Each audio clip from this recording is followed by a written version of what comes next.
Hello my friend, সবাইকে আবির খামার পক্ষ থেকে জানাই আন্তরিক শুভেচ্ছা অভিনন্দন। আজকে আপনাদের সাথে মুরগির একটি জটিল রোগ রানীক্ষেত নিয়ে আলোচনা করব। তার আগে বলে রাখি, যারা চ্যানেলটি সাবস্ক্রাইব করেননি প্লিজ শেয়ার ও সাবস্ক্রাইব করে পাশে থাকবেন, যাতে আমি পরবর্তী কোনো ভিডিও আপলোড করার সাথে সাথে আপনাদের কাছে পৌঁছে যাই।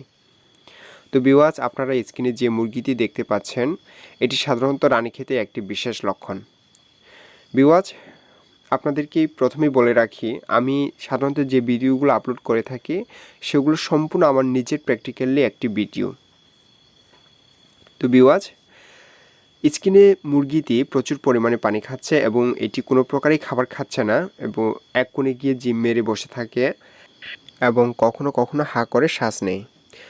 তো ভিউয়ার্স, আমি আমার এই মুরগিকে কীভাবে চিকিৎসা করছি সে সম্পর্কে আজকে আপনাদের সাথে আলোচনা করব।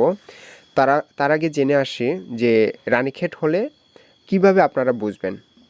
সাধারণত মুরগি রানীক্ষেত হলে মুরগির দেহের তাপমাত্রা অত্যন্ত বেশি বেড়ে যাবে, শ্বাসতন্ত্র স্নায়ুতন্ত্র বেড়ে যাবে এবং পরিপাকতন্ত্রে নানা ধরনের সমস্যা দেখা যাবে।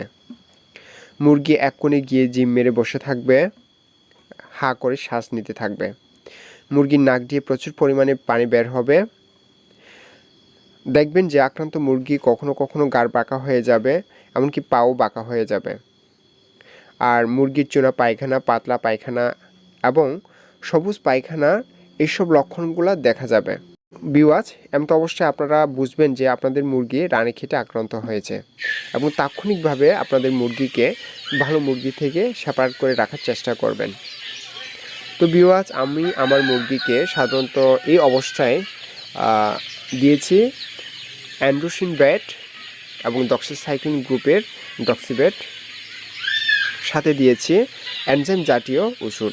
ভিউয়ার্স, লক্ষ্য রাখবেন, যখন আপনাদের মুরগির ঠান্ডা লাগবে অর্থাৎ দেহে তাপমাত্রা যখন বেড়ে যাবে, তখন দেখবেন যে হজমে কিন্তু খাদ্যথলিতে খাদ্য থেকে যাবে, হজম হবে না।